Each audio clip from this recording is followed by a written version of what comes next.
السلام علیکم۔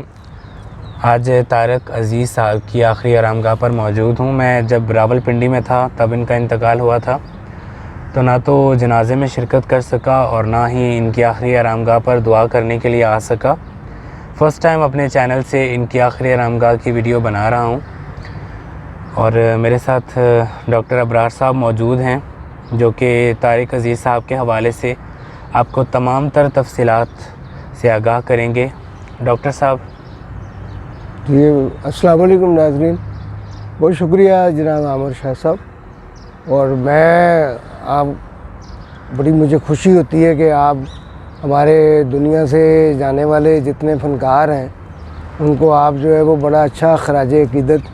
پیش کرتے ہیں جس کا وہ حقدار ہیں۔ تو آج ہم طارق عزیز صاحب کی قبر پر موجود ہیں، اور ان کے ساتھ ہی ان کی والدہ کی قبر جو ہے وہ موجود ہے۔ تو یہ ماں بیٹا جو ہیں وہ ساتھ ساتھ آسودہ خاک ہیں، اور بڑے نصیب والے ہیں طارق عزیز صاحب کے اپنی والدہ کے ساتھ یہ دفن ہے۔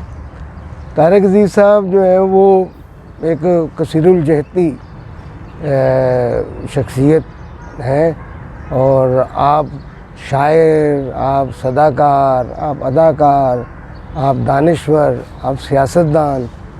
اور اس کے ساتھ ساتھ یہ کہ جو آپ کا جو نیلام گھر اور طارق عزیز،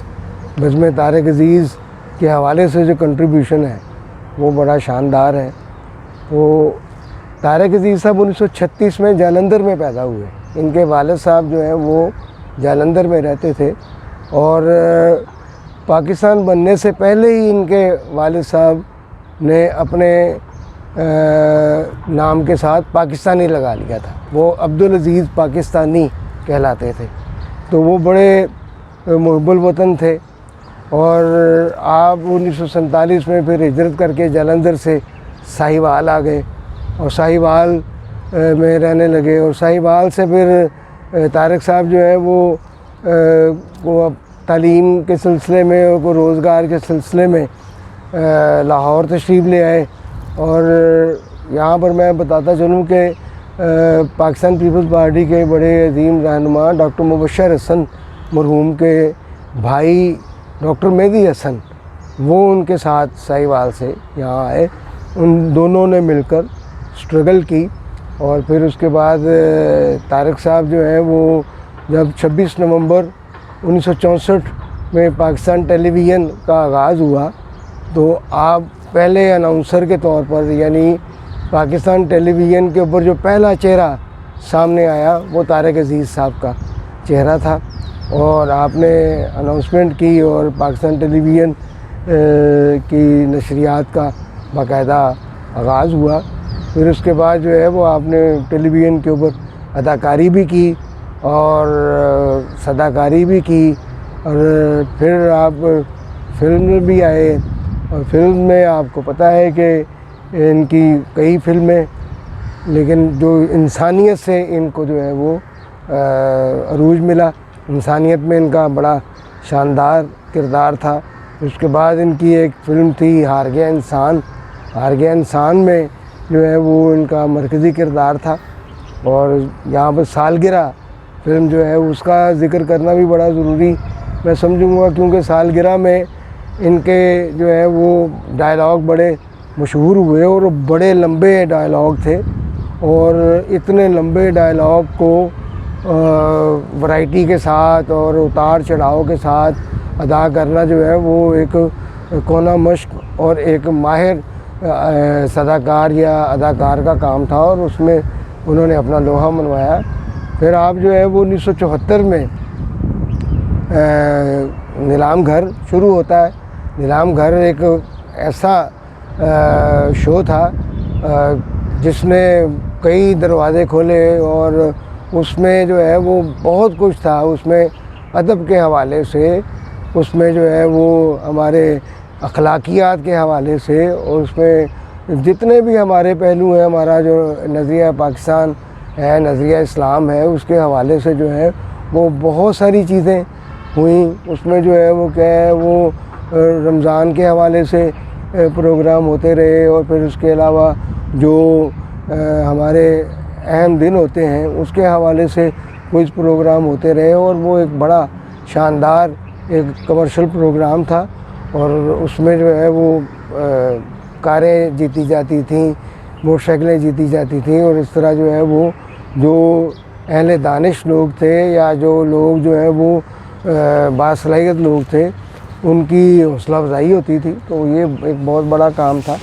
پھر آپ 1997 میں MNA ہوئے، اور سیاست میں تو یہ جوانی میں ہی یہ کرتے تھے، معراج محمد خان کے یہ ساتھیوں میں شمار ہوتے تھے، اور پیپلز پارٹی سے ہی انہوں نے اپنی سیاست کا آغاز کیا تھا، لیکن مسلم لیگ نون کے ٹکٹ سے یہ 1997 میں ہمارا یہ 94 حلقہ بڑا مشہور تھا اس وقت، تو باغبان پورہ یہ رائن برادری کا گڑھ ہے، وہاں سے آپ MNA ہوئے۔ اور مزیداری کی بات ہے کہ آج جو پرائم منسٹر عمران خان ہے وہ ان کے مقابلے میں تھے، اور ان کو چند ہزار ووٹ پڑے تھے، تو یہ ایک لمبی چوڑی لیڈ کے ساتھ جو ہے وہ جیتے تھے۔ پھر ہماری قومی اسمبلی میں اپنے حلقے کی نمائندگی کرتے رہے۔ پھر ان کی بہن، ان کی بیگم صاحبہ جو ہیں وہ بھی MNA رہی ہیں مخصوص نشستوں پر۔ تو میں سمجھتا ہوں کہ جو میاں عبدالعزیز پاکستانی کا ایک ویژن تھا کہ میں اپنے ملک کی خدمت کروں، تو وہ تو اس طرح خدمت نہیں کر سکے، لیکن ان کے یہ خاندان کے یہ جو بچے تھے، یہ انہوں نے جو ہے وہ کہ اس ملک کی سیاست میں آ کر خدمت بھی کی اور نام روشن کیا۔ تو طارق عزیز صاحب جب 17 جون 2020 کو ان کا انتقال ہوا تو میں جنازے میں موجود تھا، اور کرونا بڑا عروج پہ تھا، اور بدقسمتی سے بہت چند ایک فنکار پرویز رضا اور سرفراز وکی، یہ میرے خیال سے 1-2 لوگ تھے جو ان کے جنازے پر تھے، لیکن دوسرے جو ان کے مداح تھے وہ کافی تعداد میں جنازے میں موجود تھے۔ اور امام مسجد صاحب نے جو ہے وہ جنازہ پڑھاتے ہوئے انہوں نے ایک بات کا انکشاف کیا کہ طارق عزیز صاحب جو ہے وہ جمعے والے دن سب سے پہلے مسجد میں آتے تھے۔ وہ 11:30 بجے کے قریب مسجد میں آتے تھے، اور وہ مسجد کی صفائی کرتے تھے، مسجد کو پانی سے صاف کرتے تھے، صفیں بچھاتے تھے، پھر اس کے بعد سورہ کاف کی تلاوت کرتے تھے، اور پھر جو ہے وہ خطبہ کے لیے جو ہے وہ بیٹھ جاتے تھے۔ اور سب سے پہلے آنے کے بعد وہ سب سے آخر میں جایا کرتے تھے، یعنی اتنا وہ جمعے کی نماز کا اہتمام جو ہے وہ کیا کرتے تھے۔ تو مولانا صاحب نے فرمایا کہ جب وہ یہاں رہتے تھے، لاہور ہوتے تھے، تو ان کی یہ جو ہے روٹین تھی۔ تو میں یہ سمجھتا ہوں کہ وہ ان کو اللہ تعالیٰ نے دین کی محبت بھی عطا کی تھی، ان کو جو ہے وہ وطن کی محبت بھی عطا کی تھی، اور وہ دنیا کے ساتھ بھی بڑی محبت کرتے تھے۔ وہ دنیا میں رہے، وہ لوگوں کے ساتھ رہے، اور آج جو ہے وہ 1.5 برس ہو گیا ان کو دنیا سے رخصت ہوئے، اور دنیا ان کو یاد رکھتی ہے۔ یہ ایک عظیم اداکار، عظیم صداکار، عظیم انسان، عظیم شاعر ہمیشہ ہمارے دلوں میں زندہ رہے گا۔ بے شک۔ ڈاکٹر صاحب دعا کر لیں۔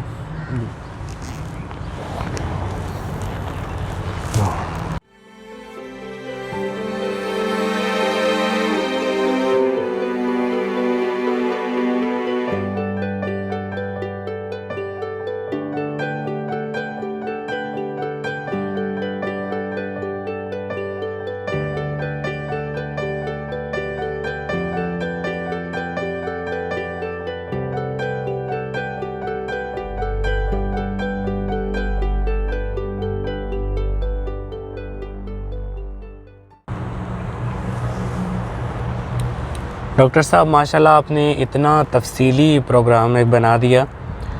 اور طارق عزیز صاحب کے حوالے سے میرے اندازے میں جتنا بولا جائے اتنا کم ہے، کیونکہ ایک بہت عظیم شخصیت ہیں پاکستان فلم انڈسٹری کی۔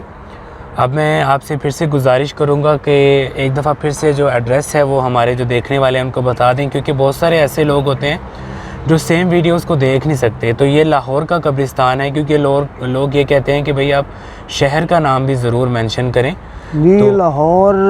یہ نا گارڈن ٹاؤن چوک بڑا مشہور ہے یہاں پر، کسی سے پوچھ لیں گارڈن ٹاؤن چوک برکت مارکیٹ والا، تو وہ ادھر سے آپ کلمہ چوک کی طرف آتے ہیں تو وہ آپ کو ایک زیر زمین پل نظر آتا ہے، تو وہ آپ نے زیر زمین جو پل ہے اس کے نیچے نہیں ہے آپ نے جانا، آپ نے اوپر رہنا ہے، اور آپ کو جو ہے وہ نیلے رنگ کی شیشوں والی ایک عمارت نظر آ جائے گی جس کے اوپر بنو مختار لکھا ہوا ہے، تو اس کے ساتھ ہی نیچے جو ہے یہ چھوٹا سا دروازہ ہے اور اس میں یہ قبرستان ہے۔ تو وہ قبرستان جو ہی آپ انٹر ہوتے ہیں تو بائیں طرف جو ہے وہ قبرستان کے منتظمین موجود ہیں، اور آپ ان سے پوچھ سکتے ہیں، وہ آپ کو بتا سکتے ہیں کہ یہاں پر جو ہے وہ کون کون دفن۔ جی جزاک اللہ۔ اور یہیں سے میں نے آپ کو اجمل صاحب کی جو آخری آرام گاہ کی ویڈیو بتائی، تو وہاں سے بالکل سامنے ہے، آپ چاہیں تو دونوں کی آخری آرام گاہ پر فاتحہ پڑھ سکتے ہیں۔ میں آپ سے گزارش کروں گا کہ آپ بھی ایک دفعہ سورہ فاتحہ اور 3 دفعہ سورہ اخلاص پڑھ کے تمام مسلمانوں کی بخشش و مغفرت کے لیے دعا کریں۔ اللہ تعالی ہم سب کو سیدھے اور نیک رستے پہ چلنے کی توفیق عطا فرمائے، آمین ثم آمین۔ جزاک اللہ۔